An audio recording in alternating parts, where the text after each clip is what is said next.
Es tehmu jek akeh ra? Masih. Ya kono didol goblok. Oh kon borong ya. Oh kon borong.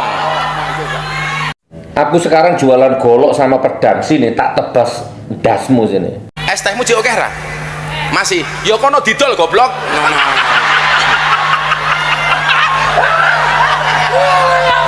Laknatullah, kamu mati mengenaskan kamu, saturun-turunanmu kamu nanti.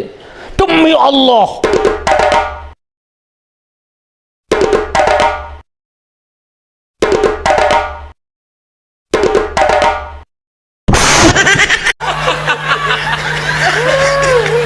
Dolen dhisik, engko larong payu wis takdir. Jadi ana cerita tasawuf niku, ana bakul es karo bakul bakso niku jejer. Sing bakul es niku ndonga, ya Allah muga-muga hawane panas. Soale lak panas ngombe es rasane seger. Sing bakul bakso ndonga, ya Allah Gusti muga-muga udan adem. Soale adem-adem biasanya mangan bakso rasane enak. Kira-kira umpama dina niku adem, berarti dongane bakul es niku kira-kira diijabah apa mboten? Tetep wae diijabah dalam bentuk yang lain. Ese ra payu tapi awake sehat, mulih ndalah bojone meteng. Niku lak ya nikmat. Kok ditinggal bakul es kok meteng, kan banyak terjadi di mana-mana. Ya udah, ini ada video ya. Apa ini? Video Asuki Nur jembut Ustadz pokok ora duwe ilmu agama provokat.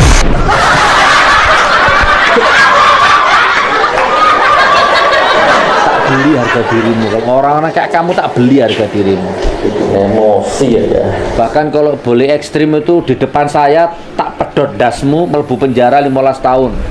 Masalah.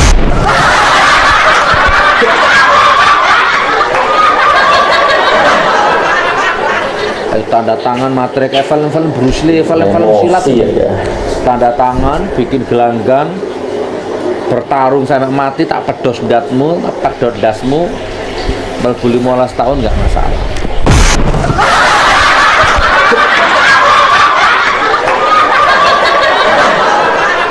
Ayo Bong, kamu ngomong aku stres, tak cungkil matamu nanti Bong. Ngomong di depanku Bong. Habis kesabaranku Bong. Asu kamu itu Bong.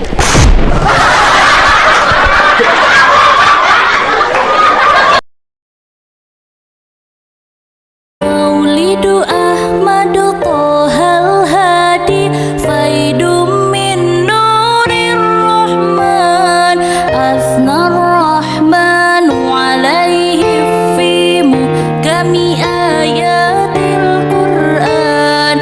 Maulidu Ahmadu Tohal Hadi Faidum min Nurir Rahman Asnar Rahman alaihi fi mukami ayatil Quran.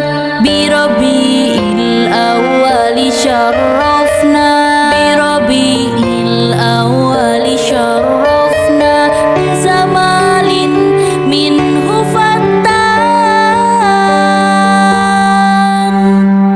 Maulidu Ahmad Tohal Hadi Faidum min Nurir Rahman Asnar Rahman alaihi fi mukami ayatil Quran.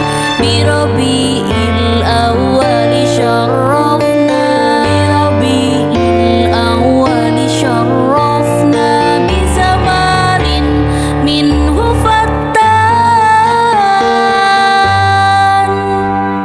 Kullu nabiyyin basyara.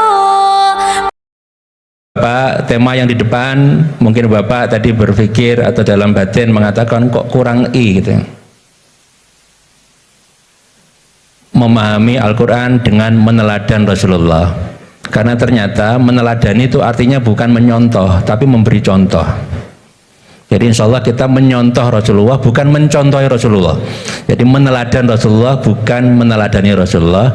Dengan demikian insya Allah kita bisa memahami Al-Quran dengan baik. Hari ini itu akan menjadi tema pengajian kita bersama Prof. Quraisy dan Gus Bahak.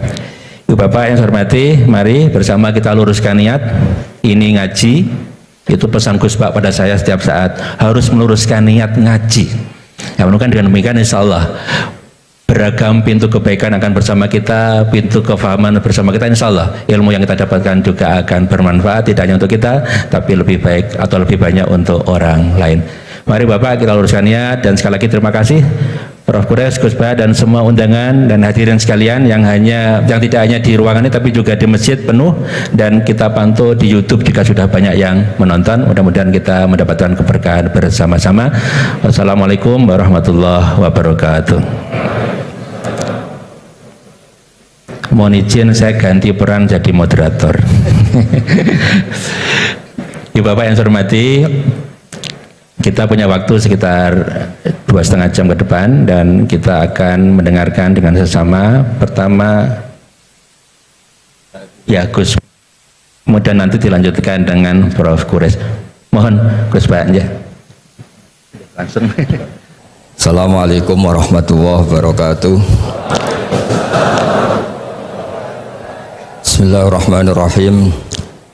Tabarakalladzi nazzala al-furqana ala 'abdihi liyakuna lil 'alamina nadhira. Allahumma shalli wa sallim wa barik ala nabiyir rahmah sayyidina maulana Muhammadin wa ala alihi washabihi ajmain. Amma ba'du. Yang sangat kita hormati bersama Profesor Dr. Quraisy Shihab, semua yang di sini, Pak Rektor, Dekan, semua yang saya hormati juga hadirin. Niki langsung saja, saya tadi sudah deal-dealan sama Pak Quraisy untuk jadi provokator. Provokator keilmuan. Kenapa tadi ini sarjana arsitek tapi ngomong tata bahasa meneladan, tidak tahu saya. Begini ya, saya akan bikin mukadimah nanti yang menyempurnakan Pak Quraisy. Jadi ilmu tafsir itu dimulai dari satu dialog umum. Dialog umum itu bisa perwakilan atau ungkapan atau apa saja. Misalnya begini, ketika ada orang baik itu Allah berjanji wa allawistaqamu alat tariqah la asqainahum ma'an ghadaqah. Kalau mereka benar, perilakunya benar, saya kasih air yang segar. Tentu kalau kita tahu orang berkecukupan air itu tidak cukup segalanya. Tentu kita butuh makan, butuh macam-macam. Tapi Allah hanya menyebut ma'an ghadaqah. Semua mufassir sepakat kata ma'an ghadaqah ini ibaratun an raghadil ais, bahwa ini adalah maksudnya adalah hidup yang nyaman, bukan sekedar berkebutuhan apa? Air. Begitu juga beberapa ayat yang warka'u ma'ar raki'in wasjud, itu bukan sekedar sholat itu bentuknya ruku atau sujud, tapi sholat yang sempurna, yaitu dimulai dengan takbir, diakhiri dengan apa? Salam. Dan itu akhirnya butuh teladan, yaitu Rasulullah SAW. Kemudian di balik teladan itu ada ilmu diroya. Saya termasuk orang yang baca banyak tentang diroya karena korban bulian. Jadi ulama itu ya saling membuli, saling mengerjain itu. Jadi suatu saat Nabi Musa itu tanya sama Allah, nggak terima. Memang Nabi Musa ini Nabi paling usil. Untung kita nggak jadi umatnya. Kalau jadi umatnya ikut usil. Makanya kalau yang usil itu umatnya Nabi Musa, itu bukan Nabi Muhammad. Nabi Musa itu tanya sama Allah, ya Allah, kenapa engkau menjelaskan tentang engkau ada kata-kata la ta'khudhuhu sinatu wala naum, bahwa Allah itu Tuhan yang tidak terkena kantuk. Sinah itu kantuk, wala naum, dan tidak terkena tidur. Allah tidak jawab, tapi Nabi Musa disuruh megang kaca tipis itu, pegang terus, Musa ini jaga. Ya Gusti, jaga, ternyata teriyut ngantuk gitu Pak Fathul Wahid, langsung pecah. Kamu jaga gitu ngantuk langsung pecah. Bayangkan saya yang jadi Tuhan, kalau ngantuk sedikit kaca alam bisa rusak semua. Terus baru tahu dia, oh penting penjelasan sinatun, tidak ngantuk itu. Kalau rektor kadang-kadang ngantuk boleh Pak Fathul Wahid, nggak apa-apa ya. Karena tidak Tuhan, nggak apa-apa. Ngantuk ya nggak apa-apa, salah ya nggak apa-apa, marah ya nggak apa-apa, karena bawahnya tidak berani negur. Yang nggak boleh salah itu anak buah. Saya ini kata pejabat UI itu Dewan Pembina, jadi memang berhak jelas Pak Rektor dalam struktur. Itu kalau pakai struktur UI, kalau pakai struktur ulama lebih boleh lagi. Jadi diroya itu penting, karena dengan diroya itu yang disebut Quran datar, itu kemudian punya makna yang luar biasa.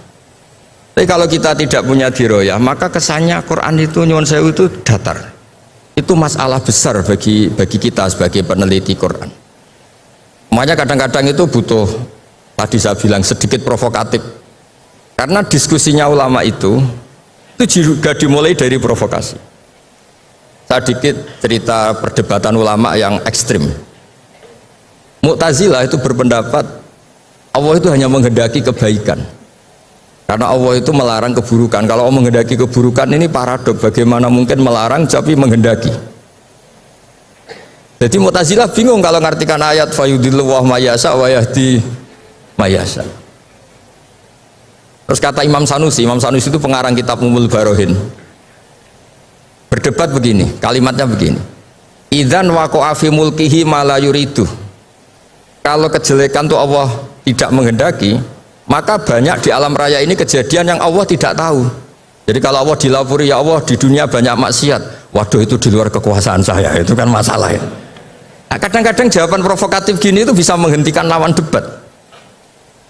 Tapi kata Izzuddin bin Abdissalam yang punya gelar Sultanul Ulama, kamu jangan benci sama Mu'tazilah di konteks ini, karena niatnya itu supaya nggak nisbatus syarri ilallah, supaya kejelekan tidak diisnatkan ke Allah, tidak disadarkan ke Allah. Itu juga ajaran Allah, ma asabaka min hasanatin fa min Allah wa ma asabaka min sayyi'atin fa min nafs. Tapi ahli sunnah tetap saja berpikir khairihi wa syarrihi min Allah. Nah, tapi nggak boleh ditanyakan ya, kalau kamu tanya ini tak cap jadi umatnya Nabi Musa, nggak boleh tanya bab qada qadar, karena panduannya Rasulullah SAW ngendikane idza dzukiral qadar fa'amsiku. Kalau sudah diskusi qada qadar kamu harus diam. Yang bicara kriminal, pidana.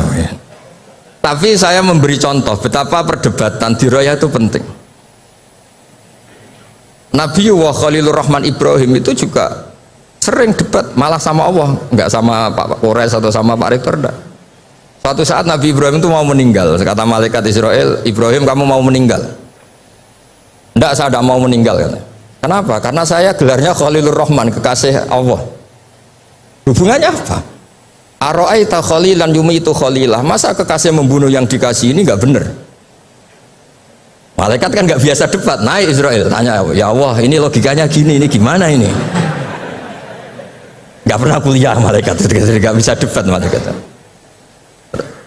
Allah itu enak saja jawabnya, bilang ke Ibrahim, wahal ra'aita habiban yakrahu ajal ko habibah. Masa katanya kekasih Allah ketemu kekasihnya ada siap? Oh iya mati gak apa-apa, mati gak apa-apa. Jadi kalau kamu takut mati itu belum kesayangan Allah. Kok takut semua toh? Padahal tidak kaya juga, tidak makmur juga, tapi takut mati. Nah itu juga ada dialog. Sehingga ilmu ini menjadi hebat tuh karena banyaknya dialog.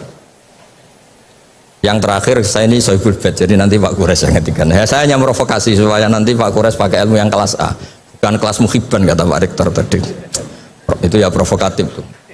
Muhibbin itu sudah luar biasa. Kalau mustame malah turut terus ngantuk itu kalau di Indonesia.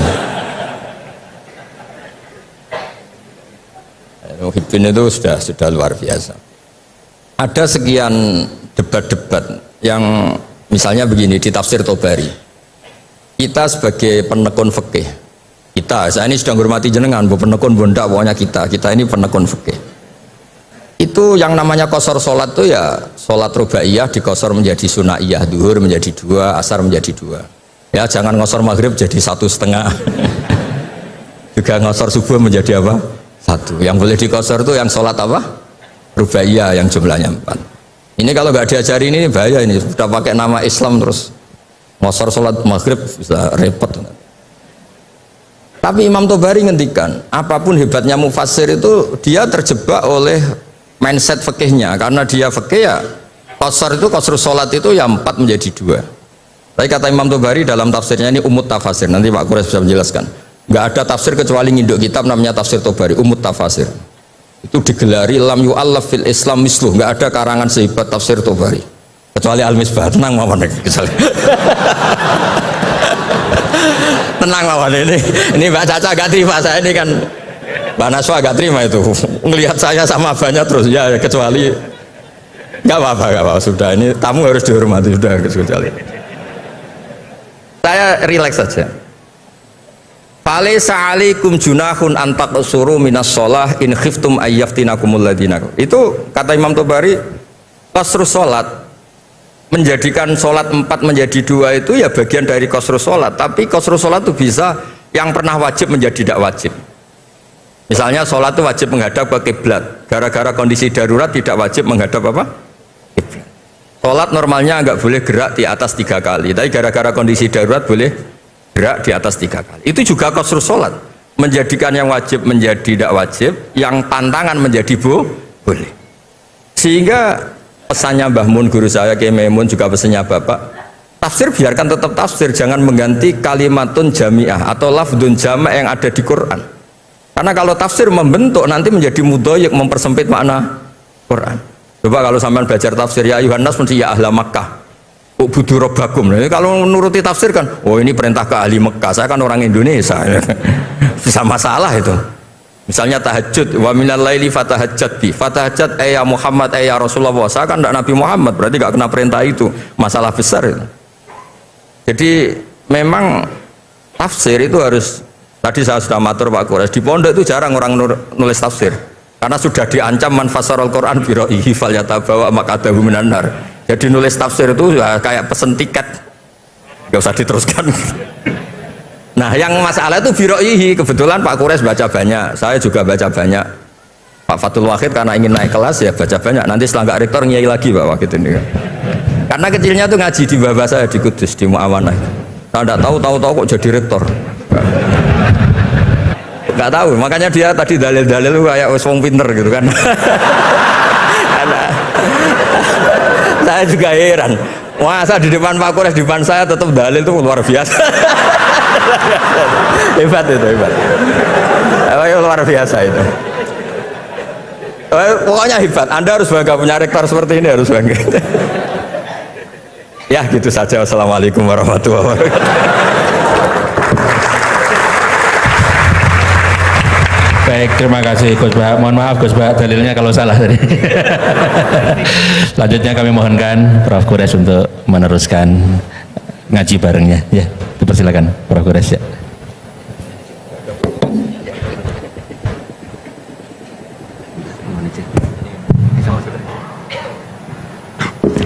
Bismillahirrahmanirrahim. Assalamualaikum warahmatullahi wabarakatuh.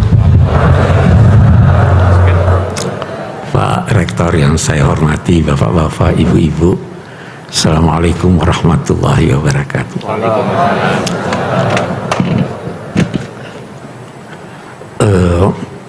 Saya tidak bisa seindah Gus Baha. Ini lain. Tapi baiklah. Nah, tadi kita disampaikan makna dari judul kita, ya toh? Memahami Al-Quran dengan meneladan, tidak pakai i. Bagus. Saya juga waktu pertama lihat surat itu, saya bilang ini pasti kurang i. Baru saya tahu sekarang, oh memang disengaja i-nya dibuang. Okay. Tapi sewaktu saya renung-renung itu, saya ingin balik. Kalau di sini memahami Al-Quran dengan meneladan Rasulullah, bisakah kita berkata meneladan Rasulullah itu harus memahami Al-Quran? Karena kalau Anda tidak paham Al-Quran, Anda tidak bisa meneladan Rasulullah. Nah, jadi lari di tafsir itu.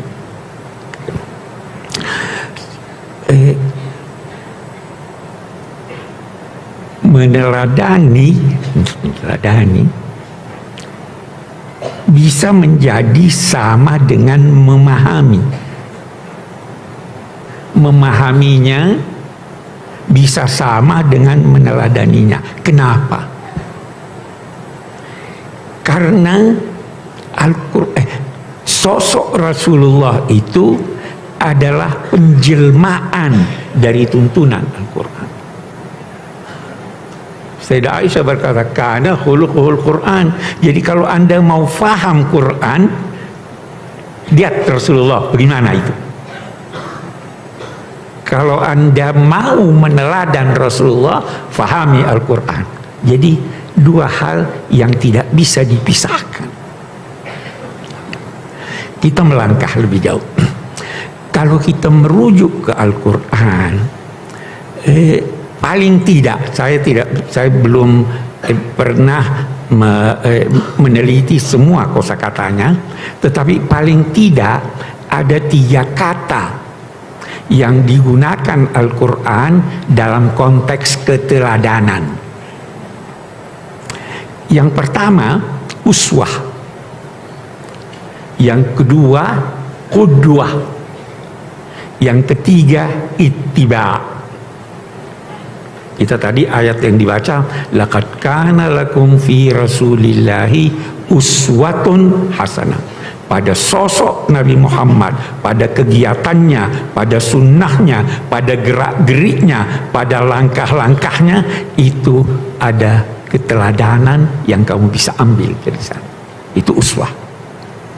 Yang kedua, itu di Al-Quran, kata qudwah, kita temukan ketika Allah membicarakan nabi-nabi sebelum ini, terus ada perintah kepada Nabi Muhammad, ulaika alladzina hadallahu fabihudahum iqtadi.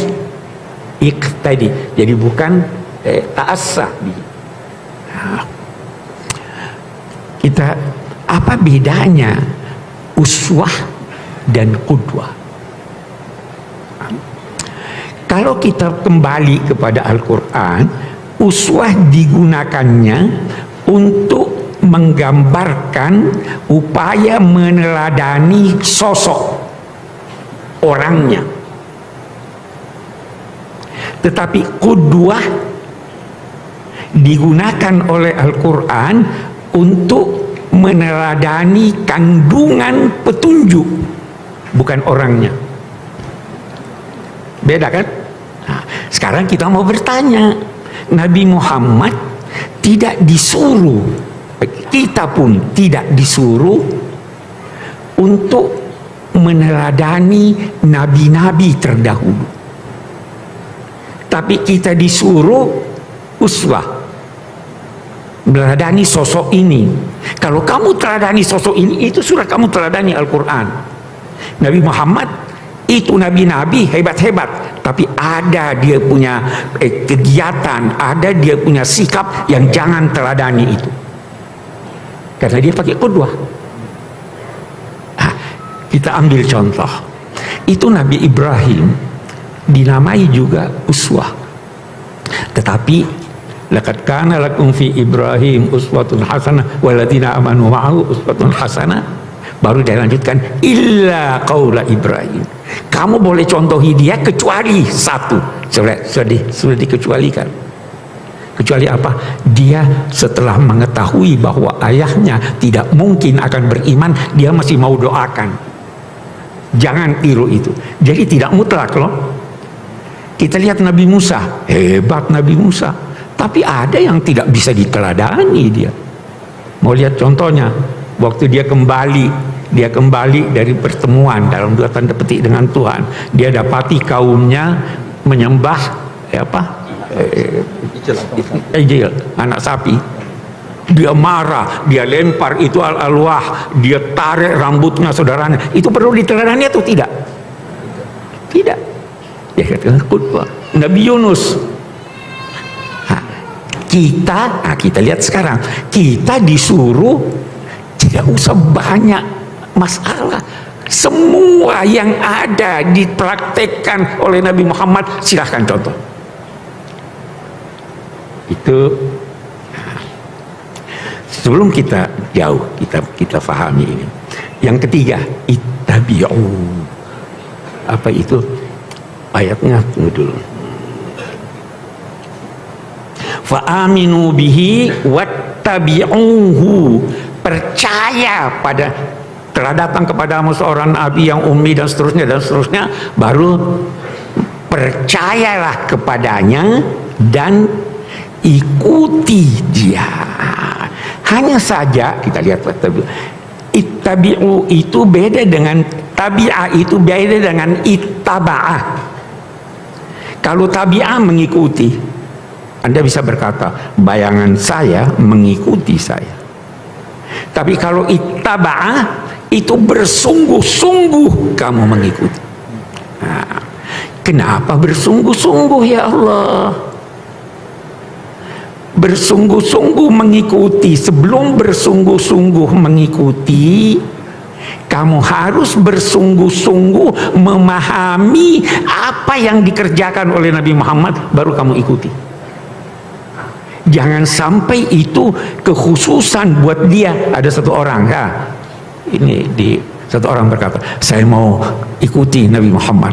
Bagaimana? Dia kawin banyak, saya mau kawin juga. Boleh enggak? Ibu-ibu boleh enggak? Syekh Ali Jum'ah, itu mufti Mesir, sekarang sudah pensiun. Dia katakan orang yang berkata begitu sombong dan bodoh. Dia sombong, dia mempersamakan dirinya dengan Rasulullah. Dan bodoh, dia tidak tahu mengapa Rasulullah kawin banyak.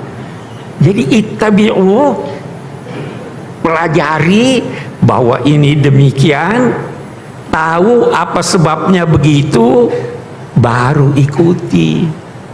Karena ternyata kita, sebelum lanjut lagi, kita mau berhenti sejenak di sini. Kenapa Allah memerintahkan kita mengikuti sosok itu walaupun Anda tidak faham Quran? Ya kan? Karena sama dengan Quran. Saya mau cerita. Saya dulu waktu ujian PhD saya, sampai sekarang saya masih ingat satu pertanyaan dari penguji. Dia tanya begini, coba terangkan pada saya makna hadis kuntu nabiyan wa adam bainar ruhi wal jasad. Saya telah dipersiapkan Allah menjadi nabi, sedang waktu itu Adam masih dalam proses kejadiannya. Jadi dalam dua tanda petik, Tuhan sudah punya rencana, dia sudah siapkan segala sesuatu. Saya waktu ditanya itu tidak bisa jawab. Jadi bagaimana? Akhirnya saya jawab begini. Saya merasa saya diilhami sesuatu jawaban. Saya jawab, itu persoalan metafisika. Tidak ada yang bisa jawab soal metafisika. Dia terus, itu guru saya masih hidup sampai sekarang, sudah tua. Istata'tal harab, kamu berhasil menghindar dari jawaban. Setelah selesai beberapa hari, saya berkunjung sama dia. Saya bilang, saya mau tahu apa jawabannya itu. Dia cerita panjang lebar. Dia cerita bahwa memang Nabi Muhammad sudah dipersiapkan oleh Allah sejak awal. Ini kesayangan saya, ini saya akan didik sendiri, ini saya akan pilihkan yang terbaik buat dia. Baru dia cerita bagaimana itu, kenapa ayahnya meninggal sebelum dia lahir, kenapa begitu lahir lantas ibunya antar dia ke ini, begitu dikembalikan meninggal ibunya. Kenapa dia tidak pandai membaca? Kenapa dia dilahirkan, tumbuh besar di ini dari Mekah? Itu rencana Tuhan. Apa rencana Tuhan? Baru dia katakan, ada 4 faktor penting yang bisa membentuk manusia. Yang pertama, ayahnya. Ayah itu bisa membentuk.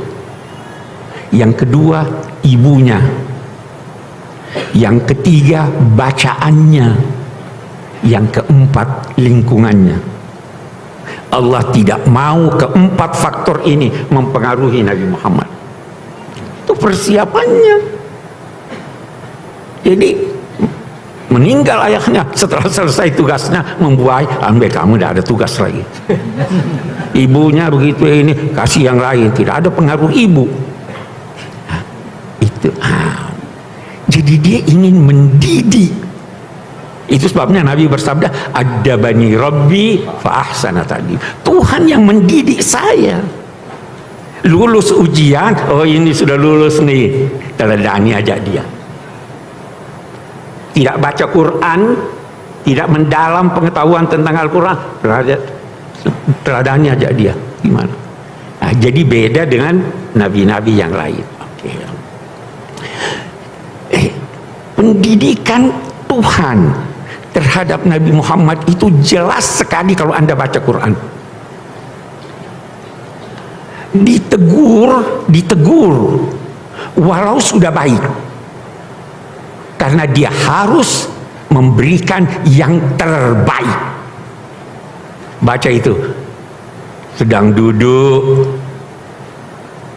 bertemu dengan tokoh-tokoh kaum musyrik Mekah, datang Abdullah bin Maktum, teriak Nabi Muhammad, hei jangan, tidak begitu. Hanya mukanya masam, manusiawi, tapi ditegur, abasa wa tawalla an ja'ahul a'ma. Datang orang-orang munafik minta izin, wahai Nabi, saya tidak bisa ikut perang. Nabi berkata, tidak usah, ditegur. Lima adzinta lahum hatta yatabayyana. Kenapa kamu izinkan dia pergi sebelum kamu buktikan bahwa kamu bohong?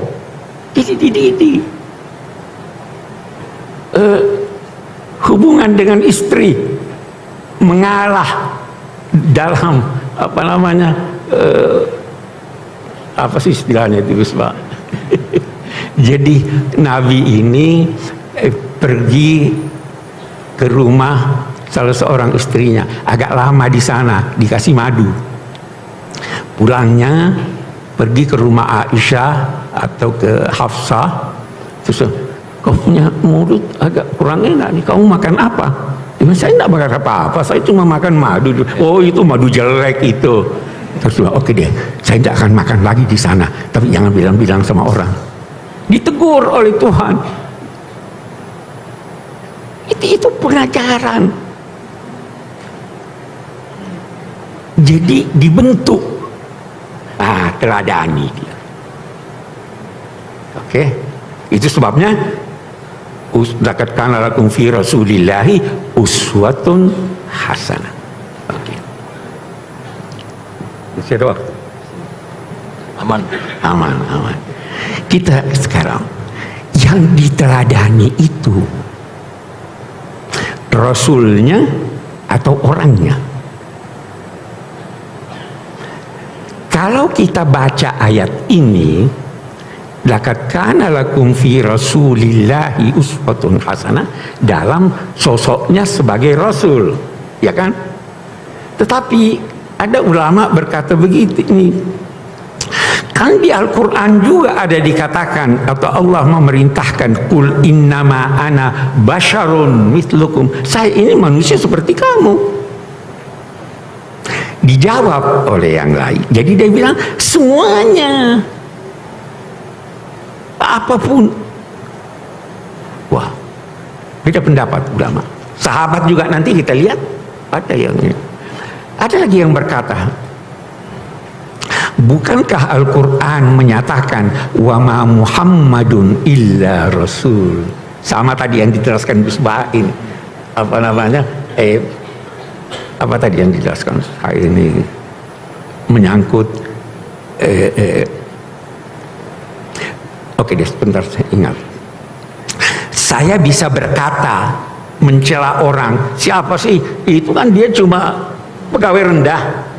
Dia di samping pegawai rendah ada tugasnya yang lain. Bisa juga saya puji, oh dia itu tidak lain kecuali penyair untuk menunjukkan hebatnya dia, walaupun sebenarnya itu istilahnya dalam ilmu bahasa qasr idhafi.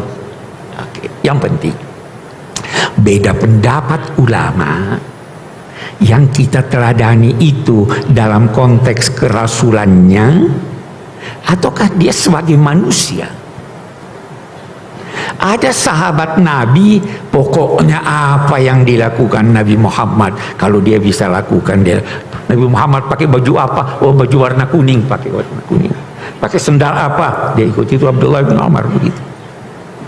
Oh, dia ke masjid lewat jalan itu, dia sebenarnya rumahnya bisa langsung ke masjid sana, tapi karena Nabi Muhammad lewat sana, ini ada yang katakan kita harus lihat ini Nabi Muhammad ada dalam kedudukan sebagai Rasul, ada dalam kedudukan sebagai manusia seperti kita.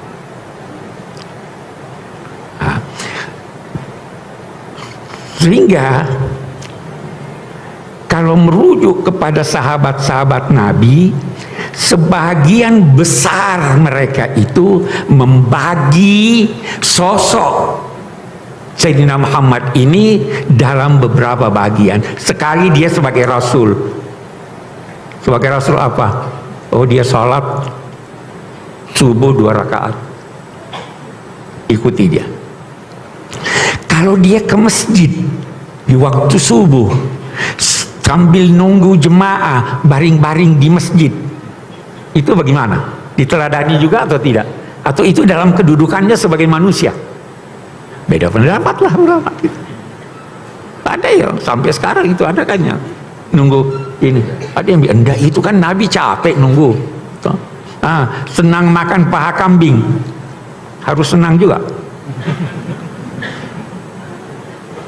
Maka mereka bagi, ada Rasul, ada mufti, ada hakim, ada sebagai personal. Sebagai personal ada yang khusus buat dia, ada yang kita bisa sama. Saya beri contoh. Hind suaminya, untuk ibu-ibu nih, bapak-bapak jangan marah, dengar dulu.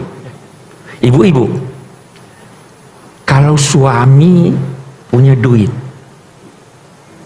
kikir, boleh enggak dicuri duitnya? Bapak-bapak diam. Bapak-bapak diam. Nah, nanti fatwanya dari Gus Baha. Ini perempuan datang, saya punya suami kikir, dia tidak beri saya yang mencukupi kebutuhan saya. Nabi jawab, khudhi ma yakfiki wa waladaki bil ma'ruf. Ambil aja tanpa pengetahuan dia untuk keperluanmu. Tertawa semua. Tertawa semua. Tapi tunggu dulu, Bu. Tunggu dulu.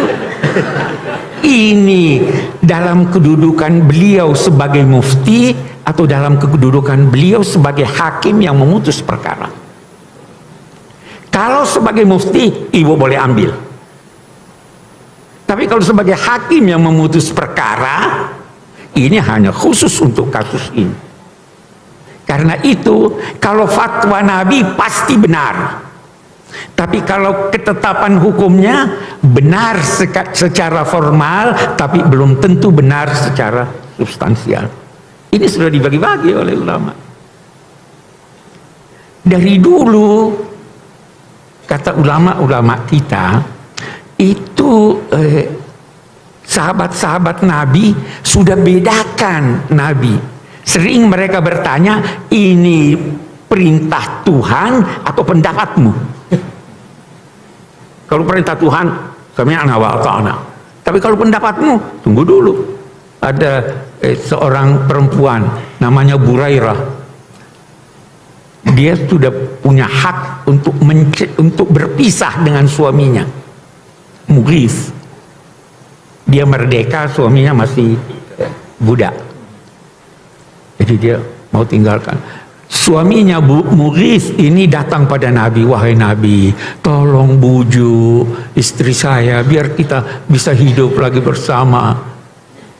Nabi, dia lihat ini si suami jalan di belakang istrinya menangis. Rasul bilang sama Al-Abbas, coba lihat itu cinta luar biasa. Nabi pergi kepada Burairah, kembalilah hidup rukun lagi. Burairah bertanya, ini perintah atau saran? Kata Nabi, ya saya cuma saran. Kalau saran saya tidak mau. Itu karena mama. Ya, jadi ini yang saya katakan, kita harus pandai-pandai. Jangan semua yang dilakukan Nabi kita ini.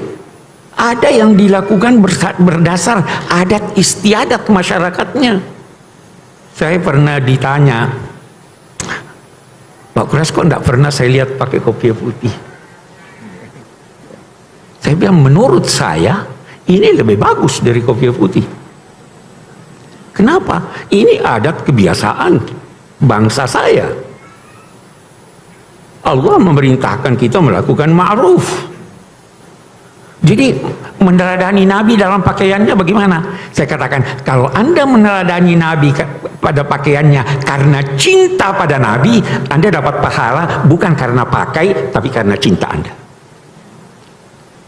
Kalau karena Nabi juga tidak selalu pakai pakaian orang Saudi, pernah pakai pakaian dari Mesir, pernah pakai dari Yaman, pernah. Jadi sekali lagi meneladani dengan sungguh-sungguh setelah kita memahami. Dalam konteks kehidupan bermasyarakat seperti itu, seringkali perbedaan pendapat itu Nabi boleh, silahkan, tidak usah bersikeras. Karena itu ada ulama berkata, sekarang kita ambil contoh yang paling populer. Salat baca Fatihah pakai bismillah atau tidak? Ada yang berkata ya kan? Ada yang pakai bismillah, ada yang tidak pakai bismillah, ada yang bismillahnya ini. Okay. Ada yang kompromi imamnya. Ada yang ngelihat yang nugasin. Itu. Ini bagaimana ini? Yang mana yang diteladani? Ya kan? Ada ulama yang mentarjih. Oh, ini lebih kuat. Itu lebih. Oke, silahkan. Tapi ada ulama yang saya menganut seperti itu. Apa itu? Nabi mempraktekkan aneka praktek sehingga semua benar. Ini yang berkata baca bismillah, itu memang Nabi baca bismillah. Yang tidak baca itu memang waktu itu Nabi tidak baca. Jadi rukun kan? Tidak usah saling mempersalahkan. Itu teladan dari Nabi dalam kehidupan bermasyarakat. Bagaimana teladan dari Nabi dalam kehidupan masyarakat plural? Kita baca piagam Madinah, kita baca pelayanannya kepada non-muslim dan lain-lain sebagainya. Itu kita teladani Nabi. Jadi terus saya mau ambil kesimpulan supaya kita ada, supaya saya masih ingin dengar dari Gus Baha sebenarnya. Saya ingin ambil kesimpulan. Anda mau teladani Nabi banyak sekali. Saya hanya 4. Upayakan meneladani Nabi dalam 4 hal itu. Apa itu 4 hal? Sifat-sifat mutlak yang ada pada Nabi. Apa itu? Sidq. Bersungguh-sungguhlah dalam segala kegiatan Anda. Benarlah dalam segala kegiatan Anda. 1. Yang kedua, amanah, jujur. Dalam segala hal jujurlah. Yang ketiga apa? Fatanah, cerdas. Pupuk kecerdasan spiritual Anda, pupuk kecerdasan intelektual Anda, pupuk kecerdasan fisik Anda, banyak macam. Anda sudah meneladani Nabi begitu, tidak usah repot ini itu dan sebagainya. Apa yang terakhir? Tabligh. Sampaikan apa yang perlu Anda sampaikan. Ukur setiap ucapan tulisan Anda, apa ini lebih banyak mudaratnya dari manfaatnya atau tidak. Ukur, oh ini tidak ada manfaatnya, tidak usah WhatsApp, ya kan? Itu kita sudah teladani Nabi itu. Ukur akhlaknya. Sekian banyak orang yang mencapai tingkat orang yang banyak puasa dan sholatnya karena akhlaknya. Itu kita teladani Nabi di situ. Daripada repot-repot segalanya beda-beda. Itu praktis. Saya kira itu kesimpulannya dapat saya sampaikan. Baik, terima kasih Prof. Quraisy ya.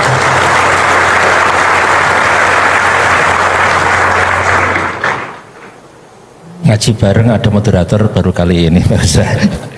Jadi Gus Bah ingin menambahkan? Pak Rektor. Langsung ya, langsung tanya jawab ya. Latihan jadi jahit. Baik, Prof. Quraisy dan Gus Bah, mohon izin kita buka forum tanya jawab. Kita masih punya waktu agak longgar, lebih satu jam. Monggo Ibu Bapak yang ingin bertanya nanti tolong sebutkan nama dan kalau ada institusinya bisa disampaikan. Ya, singkat padat. Satu dulu, kita catat dulu. Kemudian kedua, ketiga pojok sana, keempat putri yang pakai jilbab, semuanya pakai jilbab. Ibu ya. Baik, silakan. Pertama tolong nama dan mungkin asal supaya nanti kepada siapa pertanyaannya. Ya. Duduk tidak kepada saya ya, kepada Gus Bah dan Prof. Quraisy ya. Duduk boleh ya? Silakan ya. Ya. Bismillahirrahmanirrahim. Assalamualaikum warahmatullahi wabarakatuh. Warahmatullahi. Perkenalkan, nama Al-Faqir Maulana dari Solo. Saya akan bertanya kepada Gus Bah. Niki Gus, sebagaimana tema hari ini memahami Al-Quran dengan meneladani Rasulullah. Kami sering mendengar pengajian Gus Bah, yang mana Gus Bah sering mengaturkan, sering berkata, semakin banyak ayat yang kita pahami, semakin kita dekat dengan Allah Subhanahu wa taala. Kurang lebih begitu kalau salah nyuwun ngapunten. Atau bahkan Syekhona Maimun, Mbah Maimun menika juga dawuh, seberapa banyak kamu paham Al-Qur'an, maka sedekat itulah kamu dengan Allah Subhanahu wa taala. Pertanyaannya Gus, kami terutama kula mewakili anak muda yang awam ini banyak yang tidak jebulan pondok pesantren, bahkan tidak tahu bahasa Arab, hanya bisa membaca terjemah. Lah ini sedangkan panjenengan sering dawuh kalau misalkan memahami Al-Quran itu harus malian bil Arabiyah, harus menguasai mufradat banyak bahasa Arab. Tapi kita ini juga pengen dekat dengan Allah, pengen dekat dengan Allah. Nah, apakah kita boleh membaca terjemah sedangkan terjemah ini tidak bisa mewakili makna ayat itu? Ini yang pertama. Yang kedua, buatan berat yang kedua, yang ringan. Hari-hari ini lagi viral berita seorang Gus.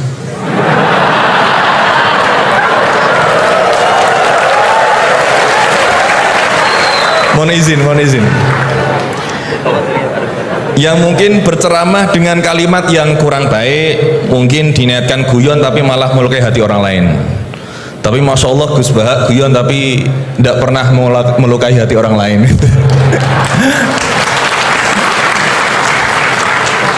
Nah, pertanyaan saya Gus, ngapunten, karena ini pasti ke Gus Baha, tidak mungkin ke Gus Quraisy Shihab, tidak mungkin.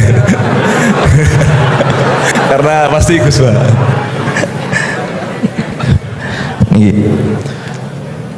Sebenarnya sejarah panggilan Gus ini seperti apa gitu? Apakah hanya dimaknai Gus ini adalah anaknya Kiai terus dipanggil Gus, atau bahkan mantunya Kiai saja, kalau jenengan katanya Gus naturalisasi gitu. Atau Gus swasta atau apa itu, atau bahkan bukan siapa-siapa kemudian bisa dipanggil Gus, sehingga misalkan kita sekarang bisa ini berlomba-lomba menjadi Gus bareng-bareng, jadi pokoknya lomba-lomba. Nah, dan apakah ini hanya di Jawa saja? Karena di Madura juga kami sering mendengar ada panggilan Lora.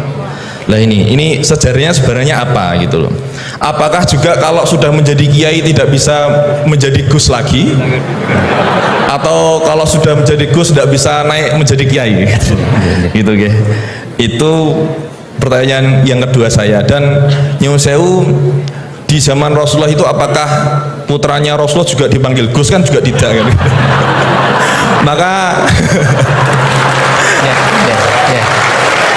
Maka kalau Gus ini tidak ada di zaman Rasulullah, berarti semua Gus ini bid'ah gitu loh.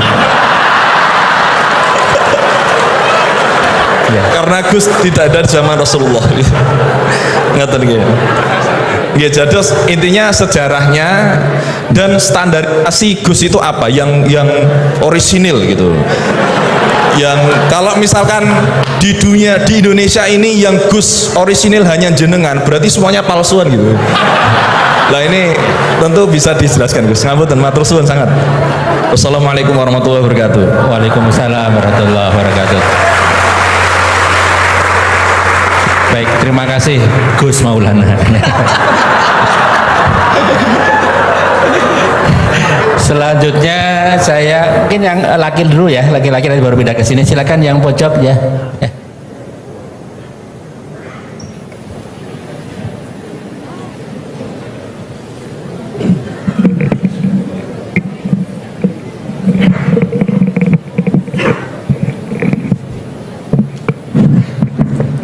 Assalamualaikum warahmatullahi wabarakatuh. Waalaikumsalam warahmatullahi. Terima kasih Pak Rektor atas kesempatannya. Yang saya hormati Gus Baha, Prof. Quraisy. Saya Jamaluddin Ghafur dari Fakultas Hukum UII. Ingin bertanya ke Prof. Quraisy dan Gus Baha. Saya sering mendengar salah satu isi pengajian dari Gus Baha itu bahwa fatwa dalam hukum sosial itu tidak pernah jelas begitu. Artinya ulama pasti akan berbeda gitu ya. Nah, kami kebetulan di Fakultas Hukum Gus seringkali ditanya orang juga gitu ya, soal bagaimana hukum sesuatu. Dan dalam konteks hukum memang teorinya dan pendapatnya juga beragam gitu ya. Nah, kadangkala permintaan pendapat itu tidak hanya sekedar untuk diskusi, tapi bahkan sampai menentukan nasib orang gitu. Ini dihukum atau tidak. Nah, sehingga mohon penjelasan dari Gus Baha dan Prof. Quraisy kira-kira bagaimana panduan dalam Islam di tengah keragaman pendapat fatwa itu dalam kita memberikan pendapat atau keterangan-keterangan tentang hukum-hukum tertentu yang memang secara ilmu itu sangat beragam. Terima kasih. Assalamualaikum warahmatullahi wabarakatuh. Waalaikumsalam warahmatullahi wabarakatuh. Mohon izin Gus Baha dan Quraisy, ini 4 atau 2 dulu aja ya, nanti baru kita lanjutkan biar nggak lupa ya. Ya, yang pertama Gus Baha, ini dari Gus Maulana tadi. Ini pertanyaannya, kan banyak yang tidak jebolan pesantren tapi pengen dekat sama Allah, boleh nggak baca terjemahan kira-kira gitu. Yang kedua tadi standar Gus yang orisinal, yang orisinal ya. Kemudian yang kedua dari ini Gus Ghafur. Ini dosen dari Eva, ini untuk Prof. Quraisy dan Gus Baha. Ini panduan untuk memberikan pendapat hukum, kira-kira gitu kan? Karena ada dosen hukum yang saksi ahli, ada yang ahli menjadi saksi. Jadi bedanya. Mohon berkenan dari Gus Baha, ya. Ini yang provokatif dulu itu ya.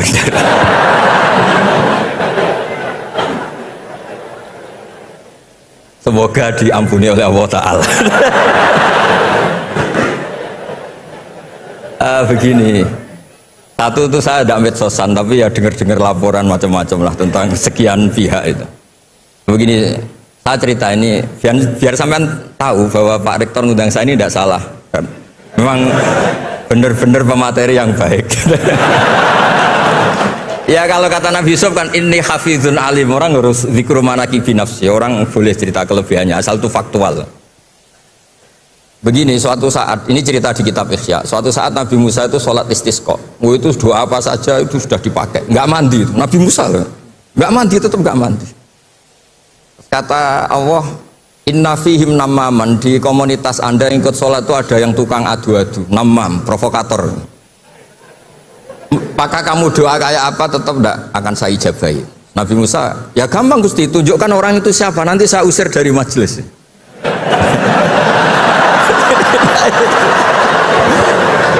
Jawabnya Allah itu lucu.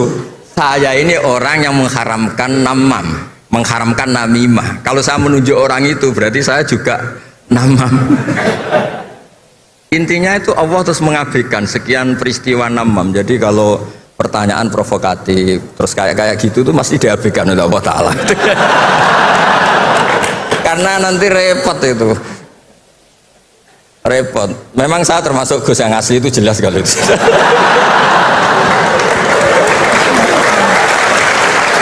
Itu lah, ini Pak Fatul Laki tahu betul keluarga saya karena beliau orang Jepara, ngajinya di Kudus.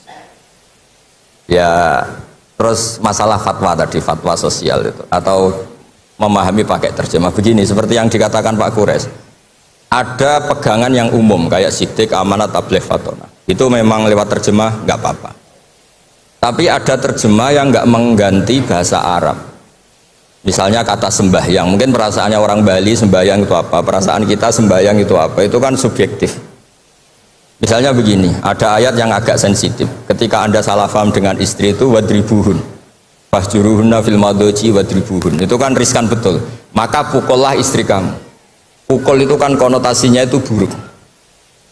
Tapi di semua tareh, saya bilang tidak sebagian, di semua tareh itu disebut dorban ghairu mubarrihin, mukul yang tidak melukai. Jadi orang Arab itu punya adat, kalau kecewa itu dorobu bin ni'al wasau. Jadi mukul itu pakai kain, pakai kacu, pakai. Nah, di Jawa kata mukul itu ya mesti kekerasan itu. Nah, yang jenis ini itu riskan kalau dari bahasa Arab pindah ke Jawa. Jadi ada yang riskan, ada enggak. Nah, sebab itu saya sering bilang, saya ini kan belajar tafsir insya Allah lah, khatam. Cuma saya tidak suka nulis karena sudah ada yang nulis. Karena saya nulis tetap saja dianggap top Pak Quraisy, jadi tidak usah nulis lah, sudah ada. Begini, yang penting saya menghormati beliau karena nulis khatam. Pentingnya nulis itu memang khatam, mulai awal A sampai Z. Pentingnya khatam itu apa? Di situ ada dialog. Ada dialog Allah sama nabinya, sama kekasihnya, bahkan sama musuhnya. Misalnya sama musuhnya, itu Nabi Musa masih dibilangi sama Allah, faqula lahu qawlan layyinan. Ini penting saya utarakan. Nah, suatu saat Harun Ar-Rasyid ini didatangi ustadz, mungkin ustadz yang amatir lah, masih latihan ustadz, jadi masih ekstrim itu. Ya Amirul Mukminin, ini nasihun lak famusyaddidun alaika fala tajidanna fi nafsika aliyya syai'an. Ya sampai latihan bahasa Arab nanti Pak Rektor, bukan Anda, Gus naturalisasi tadi, Anda. Saya akan memberi nasihat engkau, kemudian cara nasihat saya itu musyaddid, ekstrim, maka jangan kamu anggap serius. Maksudnya jangan penjarakan saya ketika saya nasihat ke kamu ini kasar. Jawabnya Harun Ar-Rasyid itu langsung bilang gini, bilang ya jahil, ini karena Arab. Orang Arab itu kalau ngomong jahil itu tidak sekasar yang kamu bayangkan, karena makanya bahasa Arab itu susah. Saya itu ini cerita ke Pak Quraisy, ini curhat, bukan cerita mufti, curhat. Kiai Jawa kalau maknani wailak waihak itu ciloko kue.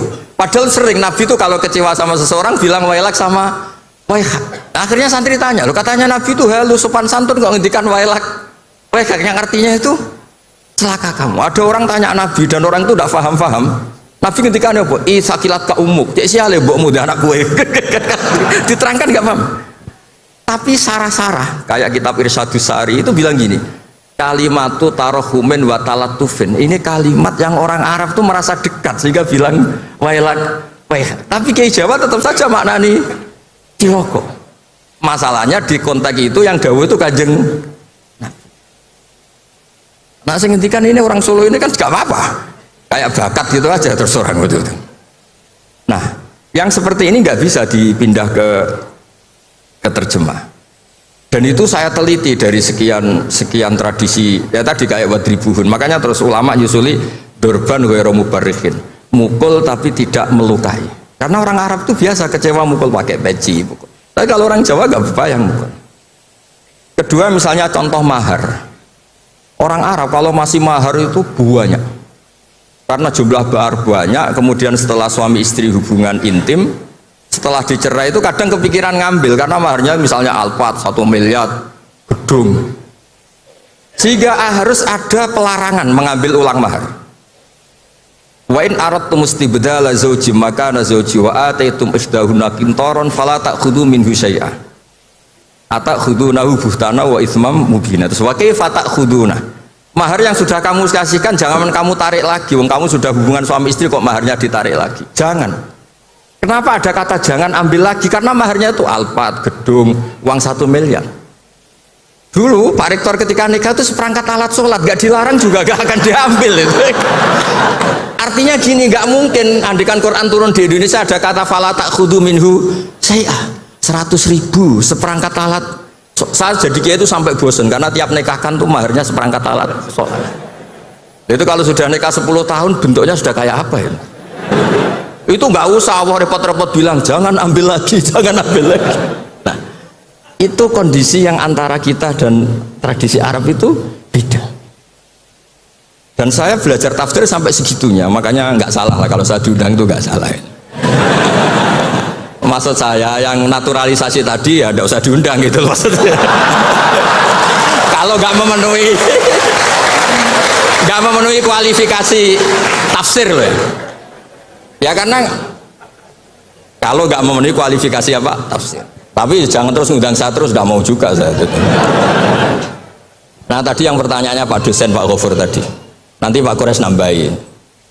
Hukum sosial itu memang nggak pernah mengikat di semua sisi ya, karena memang patokannya itu begini. Saya ambilkan contoh di Quran ya, karena ini memang tema tafsir. Di hal-hal sosial itu kekasihnya Allah pun didhawuhi Allah begini. Wa in adri la'allahu fitnatul lakum wa mata'un lil akhin wa ma adri ma yuf'alu bi wala bikum. Jadi Nabi misalnya mau perang, misalnya perang apa ini, Allah terus bilang Muhammad kamu tenang saja pasti menang. Enggak, karena kalau dibilang begitu nanti kendelnya Nabi atau keberanian Nabi dikirakan ada jaminan tetap. Sehingga nyuwun sewu Nabi juga pernah mengalami perang menang di Badar, pernah mengalami kalah di Uhud. Jadi di bab-bab sosial itu memang Allah membiarkan hukum sosial yang berjalan. Sampai Ibnu Khaldun ngendikan begini, saya masih ingat betul dan itu saya pegang. Nabi sebagai Nabi itu kena aturan hukum sosial, meskipun beliau punya mukjizat kayak apa, ketemu orang harus santun, ketemu anak kecil harus sayang, ketemu orang sepuh harus hormat. Andikan Nabi bisa terbang ke langit sekalipun Mi'raj, tapi ketemu anak kecil nampar, ketemu orang sepuh meludahi, tetap gak diterima oleh publik. Walau kunta faddan ghalidhal qalbi lan faddu min khawlik. Betapa pentingnya tata krama sosial. Kata Ibnu Khaldun, hadza Rasulullah man uyyida bil kauni kulli. Ini Rasulullah orang yang di backup sekian alam raya, tapi sekali melanggar tata krama sosial tetap lan faddu min khawlik, orang akan bubar. Sampean ngegoskan saya, sekarang tak pisoi. Wah Gus Pak, Gus sopo Gus kok mison, mesti langsung gitu. Nah, coba misalnya sekarang nyon sewu saya ngeludahi Pak Rektor, langsung dipecat ya. Artinya tatanan sosial, meskipun saya keramat. Makanya kata Ibnu Khaldun, hadza Rasulullah man uyyida bil kauni kulli law syaa. Ini Rasulullah orang yang bisa mengendalikan alam raya karena kekasih Allah. Itu saja kena aturan, walau kunta faddan ghalidhal qalbi lan faddu min khawlik. Kalau engkau salah tatanan sosial Muhammad, orang akan bubar. Nah maksudnya gini Pak dosen, kalau saja gini, saya pernah ditanya oleh dekan Fakultas Kedokteran pas ada diskusi dengan ya tadi orang-orang medis, misalnya begini, itu misalnya nyun sewu, tapi gak usah dijiwai, gak usah kamu, udah dilupakan saja gak Pak. Menyembuhkan orang koma itu baik apa tidak baik? Tapi misalnya orang ini kalau sembuh pasti bunuh lagi, pasti merkosa lagi. Terus kita gimana? Ngasih makan juga sama. Orang miskin nggak bisa makan, nggak bisa apa-apa, nggak bisa makan, nggak bisa apa-apa. Berkahnya nggak bisa makan, nggak bisa apa-apa, dia tidak nyuri, tidak bunuh, tidak merkosa. Dan orang ini kalau sehat lagi akan begitu lagi. Wajib ngasih makan dah. Itu mesti orang itu, weh, kasihlah kemanusiaan. Satu, jangan nanti kumat lagi. Jadi hukum sosial itu mesti mindsetnya ulama itu beda-beda. Saya sering matur ke Pak Quraisy, saya itu pernah kata santri saya pernah katanya diundang ke Malaysia juga pernah katanya diundang ke Maroko. Saya bilang sudah yang kelas-kelas internasional Pak Quraisy saya ada usah. Kenapa? Jawabannya sederhana. Nanti kalau saya sering keluar negeri, terus semua kiai seneng keluar negeri, terus yang ngulang pondok saya siapa? Terus gue iling-ilingan nak neng dunia ono kiai desa sing alim kata satu maksudnya kiai desa tapi maca kitab ya cek bener rofa nasab. Tapi saya seneng sama kiai-kiai yang keluar negeri karena ini mewakili syiar. Saya seneng sama UI karena syiar gini. Tapi saya jangan disuruh jadi kiai di UI, nanti gajinya tetap. Kalau kiai kan sering dapat gaji min khaisul ayah tasib. Kayaknya jumlahnya banyak saya Mas. Jadi yang hukum-hukum sosial tuh biarlah alam yang ya sudah setuju ya. Oh ya pokoknya gitu. Silakan Prof. Quraisy tadi terkait dengan pertanyaan panduan untuk memberikan pendapat, terutama pendapat hukum, panduan dalam Islam untuk memberikan pendapat, terutama pendapat hukum karena punya implikasi kepada misalkan yang menjadi terdakwa, kalau pendapat hukumnya salah ya jadi hukuman yang diberikan juga salah, tamanya seperti itu ya. Ya, panduan Islamnya seperti apa Pak Quraisy? Itu kan prinsipnya begini, jangan bicara kalau ndak tahu.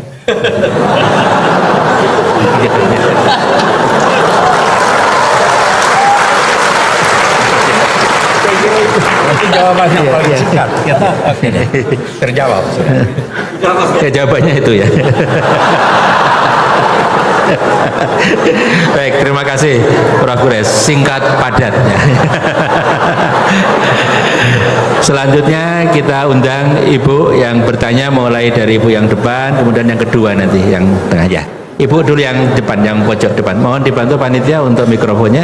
Loh, Ibu yang depan sini ya. Oh, udah di sana ya. Udah nggak apa-apa. Kita izinkan Bu ya, diikhlaskan ya, Ibu ya. Nanti ya. Assalamualaikum warahmatullahi wabarakatuh. Waalaikumsalam warahmatullahi wabarakatuh. Pada Gus Baha juga Prof. Quraisy Shihab yang saya hormati.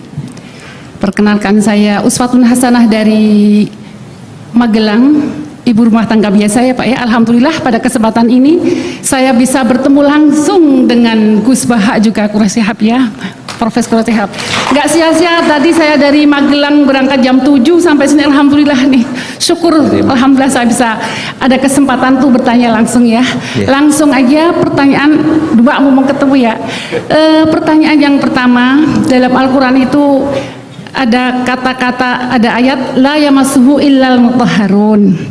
La mutahharun di sini ada yang mengatakan suci tidak hanya hadas besar aja, misalnya megang Al-Quran, loh pas ngentot kok mau Quran, saya tegur gitu, semestinya suci artine ora popo, katanya gini lah. Ini apakah ini termasuk meneladani Rasulullah? Nah ini pertanyaan saya, ini yang pertama, apakah suci di sini harus hadas besar, hadas kecil, atau cukup hadas kecil aja gitu? Terus yang kedua, maaf ini ya, kebanyakan kan para kiai atau yang lain itu kan istrinya lebih dari satu.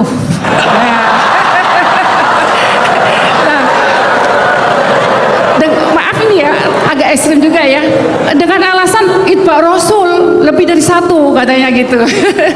Lah, apakah ini termasuk mempunyai istri lebih dari satu itu termasuk meneladani Rasulullah Sallallahu Alaihi Wasallam gitu ya? Saya kira cukup sekian. Assalamualaikum warahmatullahi wabarakatuh. Waalaikumsalam warahmatullahi wabarakatuh. Selanjutnya kita mohonkan yang ya, 3 nggak apa-apa tapi pendek-pendek ya, silakan ya. Bismillahirrahmanirrahim. Assalamualaikum warahmatullahi wabarakatuh. Waalaikumsalam warahmatullahi wabarakatuh. Perkenalkan, saya Dewi, istri dari Bapak Thoriqul Huda dari Fakultas MIPA. Begini, Al-Quran agar tidak datar, itu kan katanya Al-Quran bisa menjadi asyifa, petunjuk, solusi dari semua persoalan hidup kita. Itu caranya bagaimana? Karena kebetulan saya memang dari sama seperti Gus yang di Solo tadi, orang biasa, bukan dari pondok. Dulu saya pernah punya persoalan kesehatan, saraf kejepit. Kemudian saya membuka Al-Quran dengan acak. Sebelumnya saya sholat taubat. Kemudian saya buka ketemu surat Asy-Syu'ara ayat 19 yang artinya ketika kamu marah segera memberi maaf. Dan waktu itu saya bingung, orang saya minta asyifa kok jawabannya seperti itu gitu. Ini implementasinya bagaimana? Tapi saya hanya menzikirkan ayat yang saya dapat itu sampai kurang lebih 2 minggu. Allah memberikan saya petunjuk. Saya diberikan persoalan anak, persoalan suami. Ini loh, ketika kamu marah, kamu harus segera memberi maaf. Dan ketika saya kurang lebih 2 bulan memperbaiki diri, saya tidak pernah marah.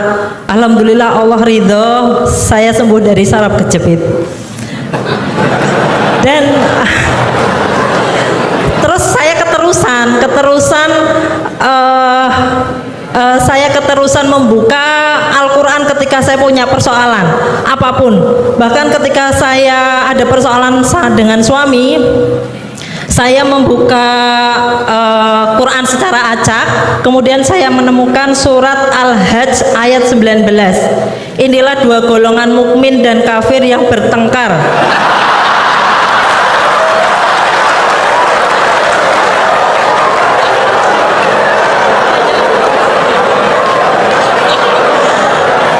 Lanjutkan ya. Mereka bertengkar tentang Tuhan mereka. Bagi orang-orang yang kufur dibuatkan pakaian dari api neraka, ke atas kepala mereka akan disiramkan air yang mendidih.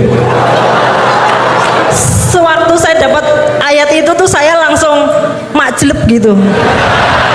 Saya nangis, ya Allah, ini yang kafir siapa?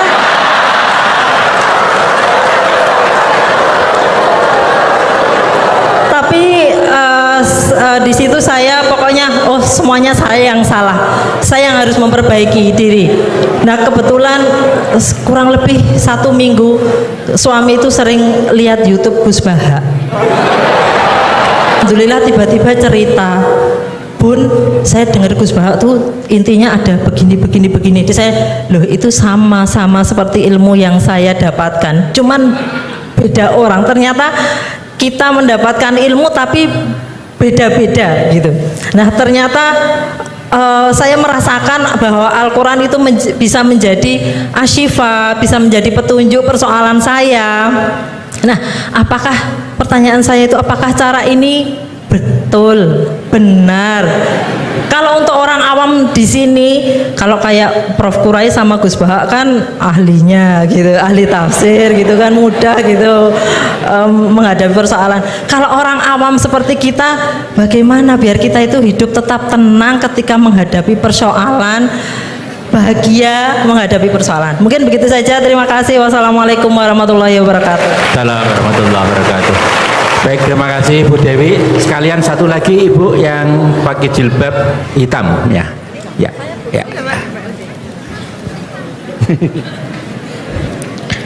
Bismillah. Assalamualaikum warahmatullahi wabarakatuh. Mohon maaf jika tadi saya tidak salah dengar ya, bahwa Prof Quraisy mengatakan bahwa Rasulullah penjelmaan Al-Quran begitu. Nah, yang hanya mohon sedikit maaf, yang saya nama Bu.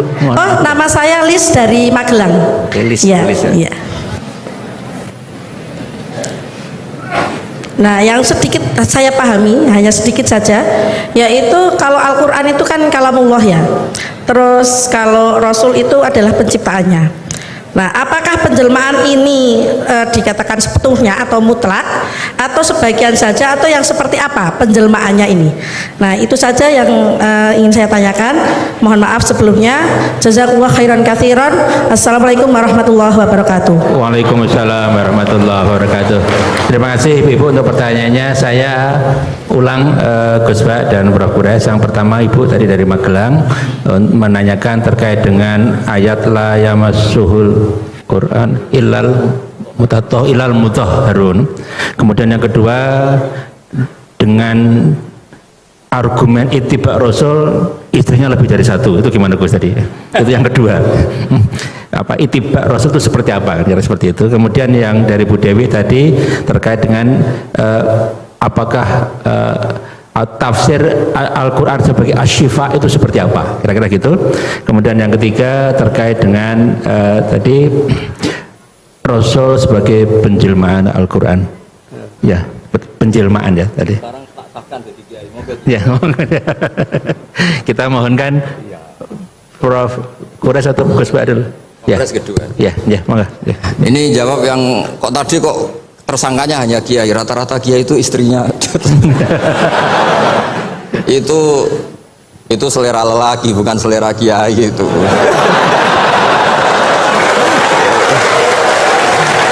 Karena itu di Arab itu banyak yang enggak kiai, istrinya juga. Begini ya, jadi tadi seperti yang dikatakan, ini agak serius tapi ini bisa menjawab semuanya. Agak saja, bukan serius banget tapi agak serius, tapi bisa menjawab semuanya. Begini, ini saya hafalkan bukan berarti saya pinter, enggak. Memang ini konstitusi keilmuan, jadi saya hafalkan. Dalam kitab Said Muhammad, termasuk ulama modern yang barusan wafat, beliau kenal sekali sama Said Muhammad bin Alawi. Dalam kitab Manhajus Salaf fi Fahmin Nusus, nanti ini kelihatan semua bisa menjawab. Wa kanat sunnatu Rasulillah sallallahu alaihi wasallam annahu yaqamu ma yajiduhu fi ardi wa yalbasu ma yajiduhu wa yarkabu ma yajiduhu. Terus di situ disimpulkan famanis ta'mala syai'an ya, atau famanis ta'mala ma yajiduhu fi ardi fa huwa al-muttabi' lis sunnah. Kama annahu hajjal baita min madinati nafsi. Faman hajjal baita min madinati nafsi fa huwa al-muttabi' lis sunnah. Begini, nanti ini menjadi konstruksi utuh ilmu tafsir. Nanti setelah ngaji ini Pak Rektor sah jadi kiai, karena ini sudah cukup lah untuk jadi kiai. Syaratnya jangan jejer saya. Nyari ibu-ibu atau mak-mak yang jadi korban latihannya, tapi jangan saya. Begini, misalnya tasaddaqa Rasulullah bidinarin. Nabi tentu zaman itu adanya dinar, gak ada rupiah, gak ada dolar. Itu zaman itu Imam Syafi'i langsung digenti, disamanin pakai alat tukar, sehingga ketika kita sedekah pakai rupiah itu juga niru Nabi ketika beliau pakai dinar atau dirham, karena sama-sama ini alat apa? Tukar. Tasaddaqa Rasulullah bisoin min tamrin, tasaddaqa Rasulullah bisoin min akid. Nabi sedekah pakai kurma, sudah kita ganti saja pakai makanan pokok, sehingga kita sedekah pakai apa? Beras. Sebab itu kata Imam Syafi'i, yang wajib dizakati apa? Ya kuti ahlil balad, bukan niru nas yang zaman Nabi. Zaman Nabi ya yang disebut ya makanan-makanan Arab. Tapi semua ulama sepakat beras itu harus zakat, karena ini kuti ahlil balad. Padahal Nabi gak pernah menzakati apa? Beras. Nabi karena posisi di Madinah, mikotnya dari Dzul Khulaifah yang sekarang disebut Bir Ali itu. Tapi orang Mekah meskipun ikut Nabi, mikotnya misalnya kamu sedang di Mekah, ya mikotnya ke Tanim atau ke Jirona, atau orang Mekah sendiri nafsu Makkah di bab haji. Intinya itu tidak karena memaksakan ikut Nabi terus orang Mekah mikotnya dari mana? Bir Ali. Jadi hal-hal seperti ini tuh di ranah ilmu tafsir sudah lazim. Nabi itu juga tentang poligami. Saya sering cerita, kalau kamu tidak berani poligami, jangan lalu nggak tahu logika poligami. Saya termasuk umat yang saya yakin husnudzon dicintai Rasulullah SAW. Karena saya itu sinau lama, bukan ingin jadi rektor, bukan, memang sinau untuk sinau. Juga nggak ingin jadi ketua MUI, ya enggak, sinau untuk sinau. Saya itu kalau di rumah niru Pak Quraisy, bikin teh sendiri, bikin kopi sendiri, karena saya ingin nggak terlalu dihormati. Saya tuh kesini tadi ya sama anak saya, pokoknya saya seneng hidup kayak umumnya orang. Begini, Kalau Anda tidak berani poligami atau suka poligami, Nabi itu oke sebagai percontohan, tapi sadarlah kamu itu tidak Nabi. Begini, saya sering bilang begini, Nabi itu orang baik, berarti kalau punya istri satu, membentuk orang menjadi baik. Kalau membentuk orang baik satu baik, bentuk dua ya lebih baik, bentuk tiga lebih baik.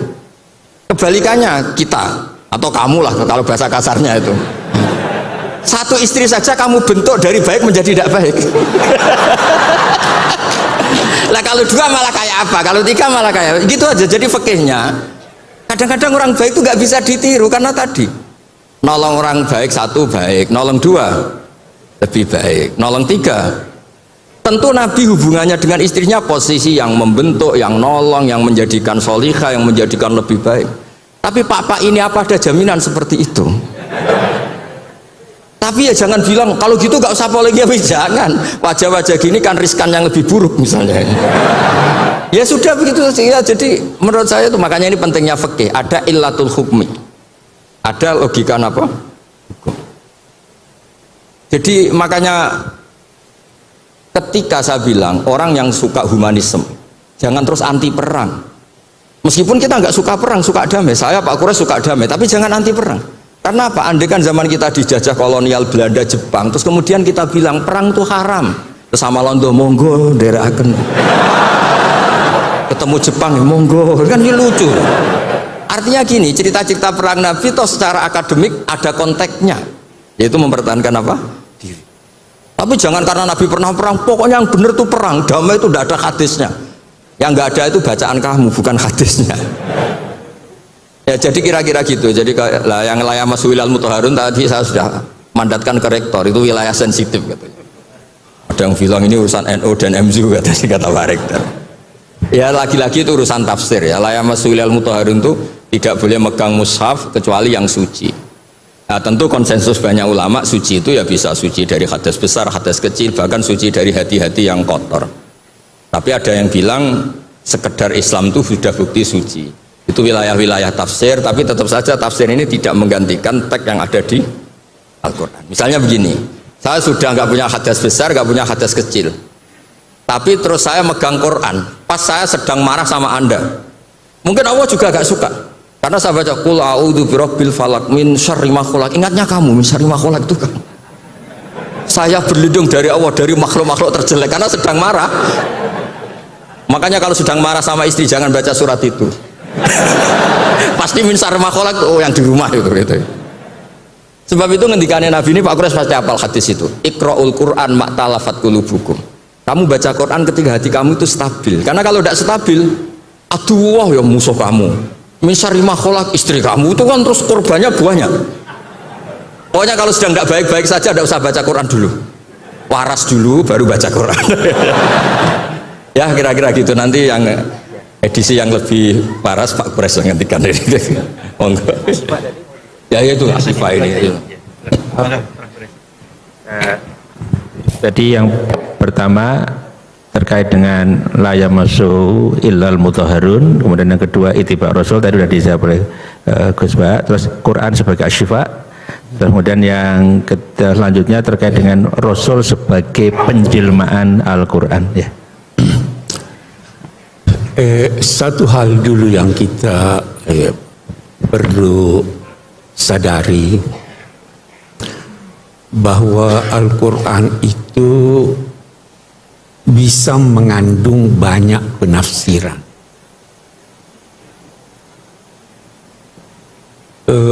Karena itu sulit diterjemahkan. Yang kita bisa lakukan penjelasan umum tentang kandungan maknanya.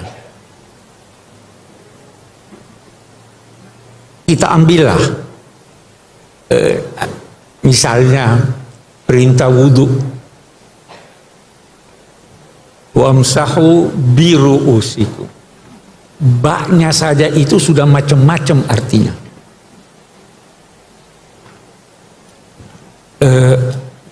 Demikian juga yang lain. La yamassuhu illal mutahharun, banyak pendapat. Boleh jadi apa yang saya anggap benar Anda anggap tidak benar. Ya kan? Itu orang Syiah berkata yang berhak, sebagian mereka ya, yang berhak memahami dan bisa memahami Al-Quran itu hanya Ahlul Bait. Karena apa? Al-Quran berkata, innama yuridullahu yudhiba ankumur rijsa ahlal bait wa yutahhirakum tathira. Ada yang berkata al-mutahharun itu malaikat. Jadi bisa beda-beda. Saya ingin dari sini kita mengambil suatu pelajaran bahwa bisa jadi dalam rinciannya kebenaran itu beragam. Mazhab yang berkata seluruh kepala harus itu benar buat dia, yang berkata sebagian benar buat dia, karena memang Allah Subhanahu wa Ta'ala menghendaki kita berbeda. Jangan anggap Tuhan mau kita itu bersatu semua sama. Kalau dia mau kita bersatu semuanya, dia tidak turunkan Al-Quran seperti ini. Dia tidak jadikan Nabi itu seringkali berkata kamu benar, kamu benar, kamu benar. Ini prinsip yang harus kita pegang sehingga kita bisa rukun. Oh, Anda juga benar.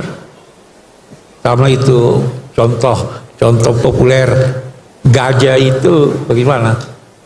Yang pegang belalainya dia bilang semuanya bisa benar. Itu satu.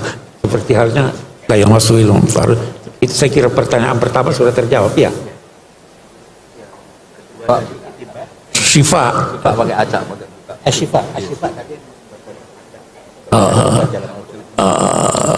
saya tidak pakai itu.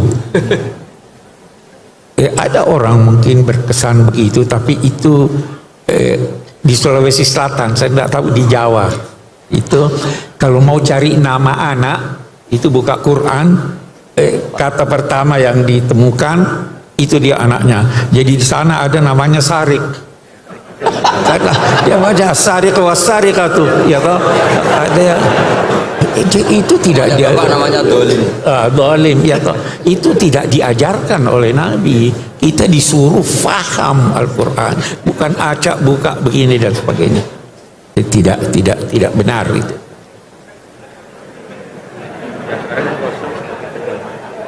Penjelmaan. Oh ya, saya kira kembali seperti tadi, kita ingin fahami Al-Quran, lalu kita wujudkan pemahaman itu dalam kegiatan kita sehari-hari. Itu namanya kita menjelmakan. Nah, dan karena kembali lagi, karena pemahaman bisa beda-beda, maka toleransilah orang yang berbeda. Kita bisa bicara banyak soal ini, tapi saya akan ambil secara singkat. Kita di Indonesia, kita beda-beda kan, tapi ada yang mempersatukan kita. Lebih-lebih umat Islam ada yang mempersatukan. Yang mempersatukan kita di Indonesia itu ketuhanan yang Maha Esa, ya kan? Semua kita. Yang mempersatukan umat Islam itu tauhid. Kemarin saya ada hadir satu diskusi, ada yang berkata begini, Gus Baha, yang tidak sholat itu kafir. Saya tanya dia, bagaimana caranya orang masuk Islam? Dia bilang 2 kalimat syahadat. Kalau seandainya dia ucapkan 2 kalimat syahadat setelah subuh jam 8 pagi, dia meninggal jam 11.30 sebelum zuhur, dia dinilai muslim atau tidak? Dia muslim. Sholat tidak menjadikan orang kafir, dia menjadikan berdosa besar, ya kan? Itu satu. Yang mempersatukan kita itu ketuhanan yang Maha Esa sebagai bangsa. Penafsirannya bisa beda-beda. Jangankan antara Muslim dan Kristen, antara Muslim aja penafsiran ketuhanan yang Maha Esa itu sudah beda. Bagaimana caranya kita mewujudkan, menjelmakan ini? Mari kita bersangka baik pada Tuhan. Saya beri contoh. Saya mengundang 10 orang ke rumah saya. Saya kasih alamat. Silahkan datang jam 12 siang kita makan siang. Tibalah 3 orang sebelum jam 12. Welcome, ahlan wa sahlan. Tiba 5 orang terlambat. 2 orang tidak mau datang. Yang 5 orang yang terlambat ini sebenarnya dia mau datang tetapi terlambat sudah karena sesat jalan. Dia datang pada saya, apa saya tolak dia? Dia kata, sudah pergi. Atau saya kata, kenapa lambat? Kata, saya mau datang Pak, saya tidak tahu jalannya kesesatan. Tidak mungkin saya tolak. Nah, begitu juga Tuhan menurut hemat saya. Kita, antara sama muslim, boleh jadi kita salah jalan tuh. Orang Kristen juga, kita nilai salah jalan. Dia nilai kita salah jalan. Oke deh, tidak usah bertengkar. Kita nanti, Tuhan lebih tahu dari kita. Tuhan maha baik. Dia bisa memaafkan orang yang bersalah. Apalagi orang yang mau pergi tapi salah jalan. Itu titik temu kita. Itu salah satu bentuk dari penjelmaan kalimat tauhid itu. Kalau Anda mau bertengkar Mu'tazilah dengan ini punya sifat atau tidak sifat, banyak sekali bisa salah, tapi Tuhan maha pengasih, maha penyayang. Jadi penjelmaannya seperti itu. Selama itu dimungkinkan oleh kata Al-Quran, oleh ayat Al-Quran, kita terima aja walaupun kita beda pendapat. Sebab kalau tidak, bertengkar tidak ada habisnya. Saya kira itu menyangkut penjelmaan. Baik, terima kasih Prof. Quraisy. Gus Pak, Prof. Quraisy, 1 sesi lagi dibolehkan? Cukup ya? Oh, cukup ya? Kita cukup. Hah? Sampai setengah 12 kan? Iya. Oke, kita sampai setengah 12. 2 pertanyaan gitu nggak apa-apa ya. Tapi singkat padat Ibu Bapak. Singkat padat, tengah 12 kita. Maaf. Jawab sendiri. Oke. Oke. Masih cukup, Mas. Hah? Masih? Oke. Ya. Baik Ibu Bapak, 2 pertanyaan singkat padat ya. Saya yang belakang sana pakai peci ya. Bentar. Ya, yang Anda ya 1, kemudian Ibu sana 1 ya. Ya. Ya. Baik, mungkin singkat padat, mohon izin ya. Ya. Ya.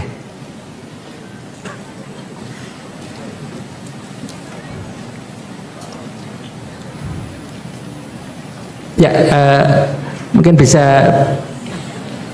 dibantu mikrofon.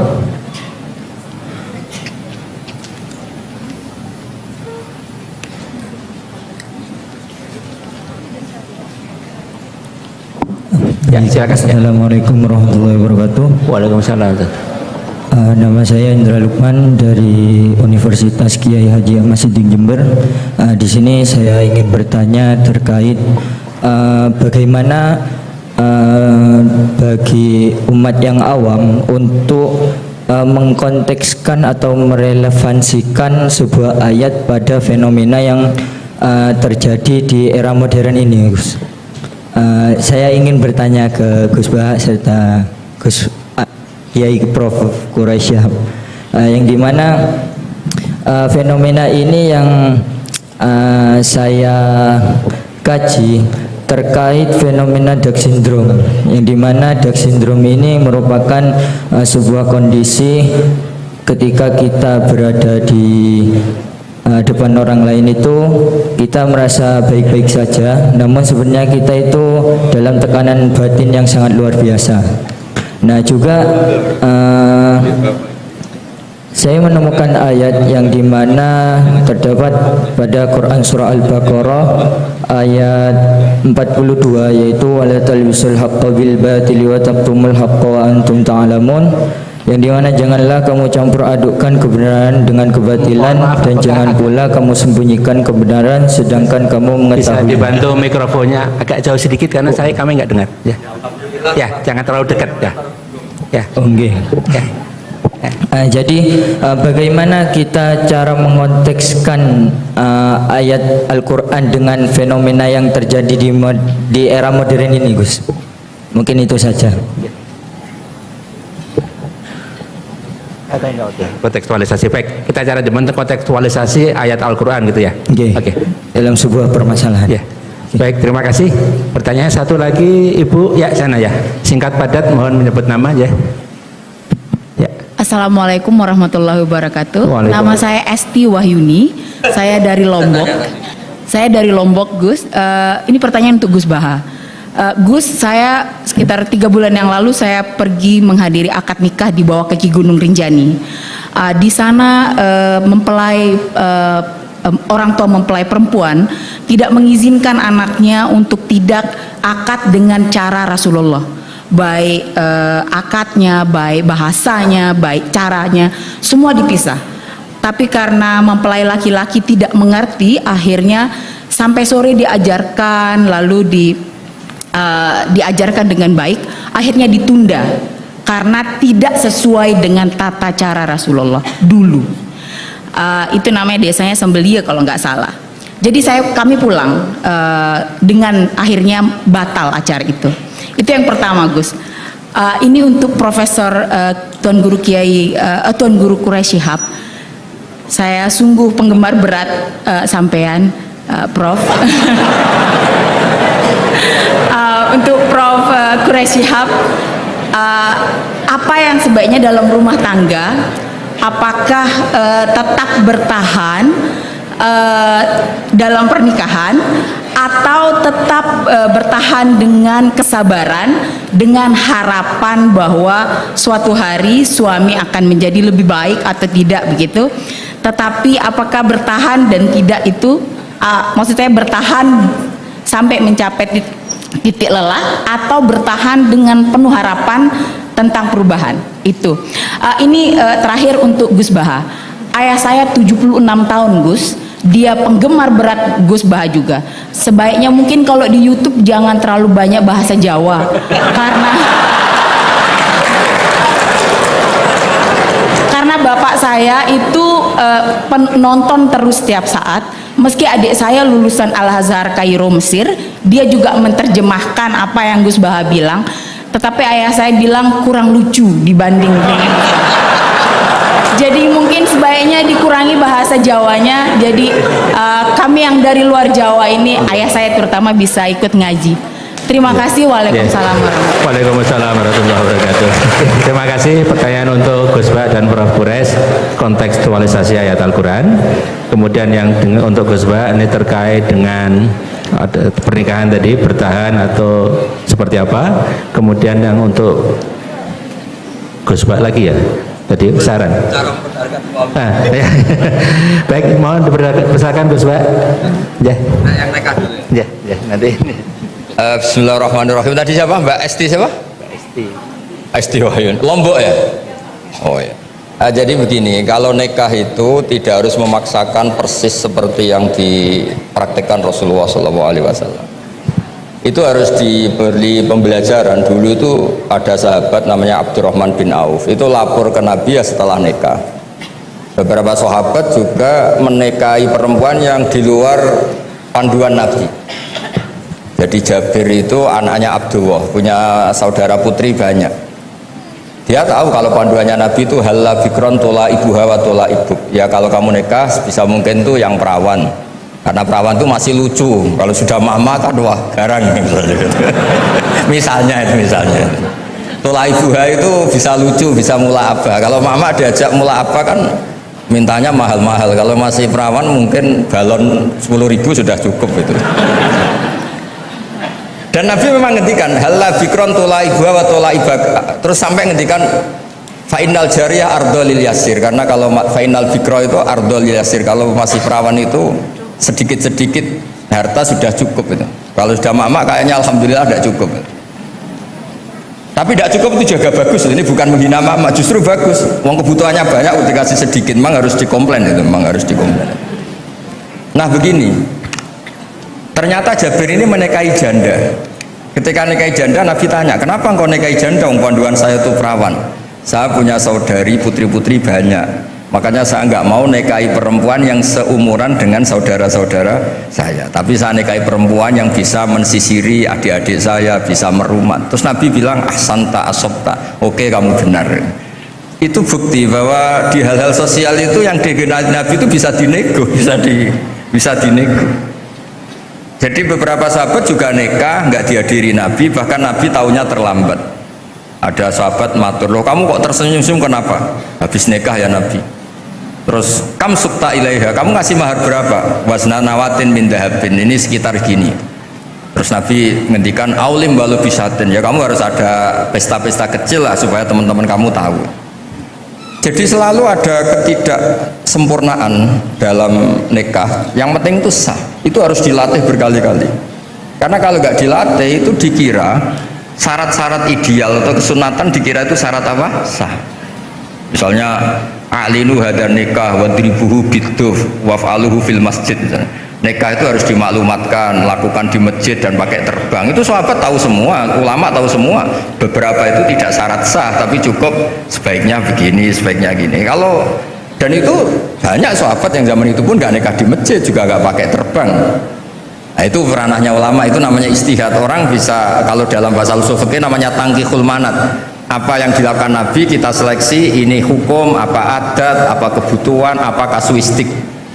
Yang dicontohkan Pak Kores tadi, ada orang kasuistik tadi, kayak Abu Sufyan itu rojulun misik, Hindun itu istrinya, ya Rasulullah ini Abu Sufyan rojulun misik, ini lelaki ini pikir sekali, gak pernah nafkahi saya, apa saya boleh mengambil tanpa pamit? Terus Nabi ngendikan khudi mayak fiki bil ma'ruf, kamu ngambil saja secukupnya. Nah, kan gak mungkin Nabi mentoleransi ngambil tanpa pamit, tapi Nabi juga gak mungkin membiarkan seorang istri utang-utang tonggo, coro Jawa, nyari-nyari sendiri gara-gara suaminya apa? Pikir. Tapi tetap saja ini dianggap waqi'atu ainin, kasuistik. Kalau bisa ada solusi yang lebih baik, tentu solusi lebih apa? Baik. Nah itu jadi kalau saya mohon, jadi di bab-bab fikih itu tadi nikah zaman Nabi pun beberapa sahabat juga banyak yang nyun sewu tidak sesuai arahan Nabi. Tapi arahan ini dari awal memang tidak mengikat, kayak Nabi mengarahkan bikron.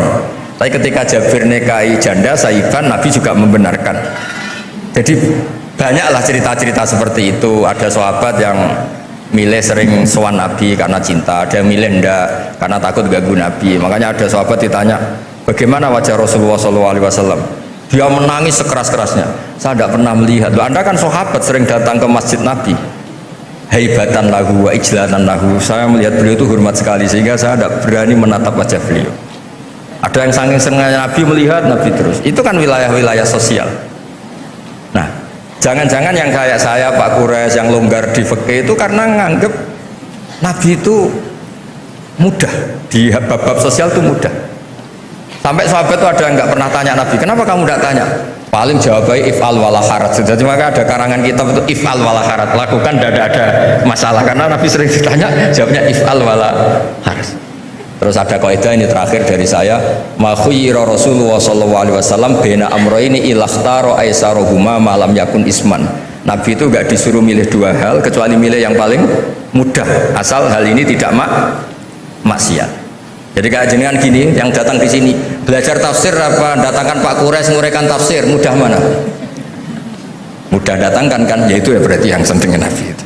Karena kalau belajar sendiri kan repot. Pak Kures untuk jadi ahli tafsir 60 tahun belajar. Saya mulai kecil sampai sekarang belajar. Yang nggak belajar gugat tok. Makanya kuncinya kalau nggak tahu jangan bicara tadi. Ya gitu. Assalamualaikum warahmatullahi wabarakatuh. Waalaikumsalam warahmatullahi wabarakatuh. Terima kasih Gus. Ini untuk Prof Kures. Bagaimana mengkontekstualisasi Al-Quran untuk saat ini? Kontekstualisasi ajaran ayat-ayat Al-Quran. Ya.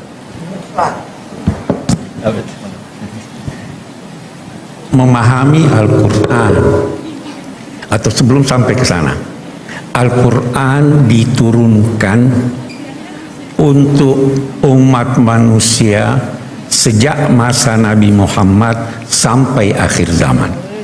Itu prinsip.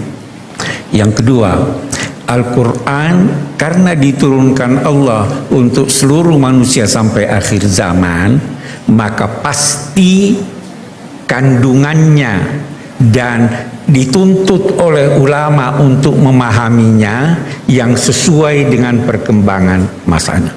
Itu pasti.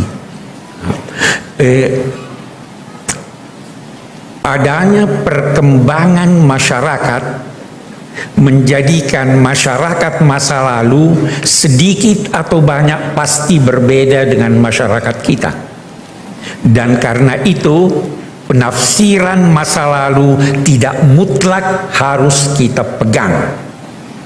Kita perlu untuk memberi pemahaman baru terhadap ayat-ayat Al-Quran, tetapi dengan syarat yang memberi pemahaman baru itu adalah mereka yang memenuhi syarat-syarat penafsiran. Orang yang kayak Gus Baha ini bolehlah, ya toh? Karena bukan setiap orang menafsirkan ini dan sebagainya. Nah, dalam perkembangan terakhir saya insya Allah minggu depan akan bicara dalam satu seminar tentang itu. Dalam perkembangan terakhir tafsir itu ada yang dinamai tafsir maqasidi. Anda harus baca ayat itu, dan di balik ayat itu atau di balik surah atau di balik Al-Quran itu ada tujuannya. Jangan cuma, kita ambil contoh pemilu yang lalu di Jakarta, ribut Al-Maidah 51.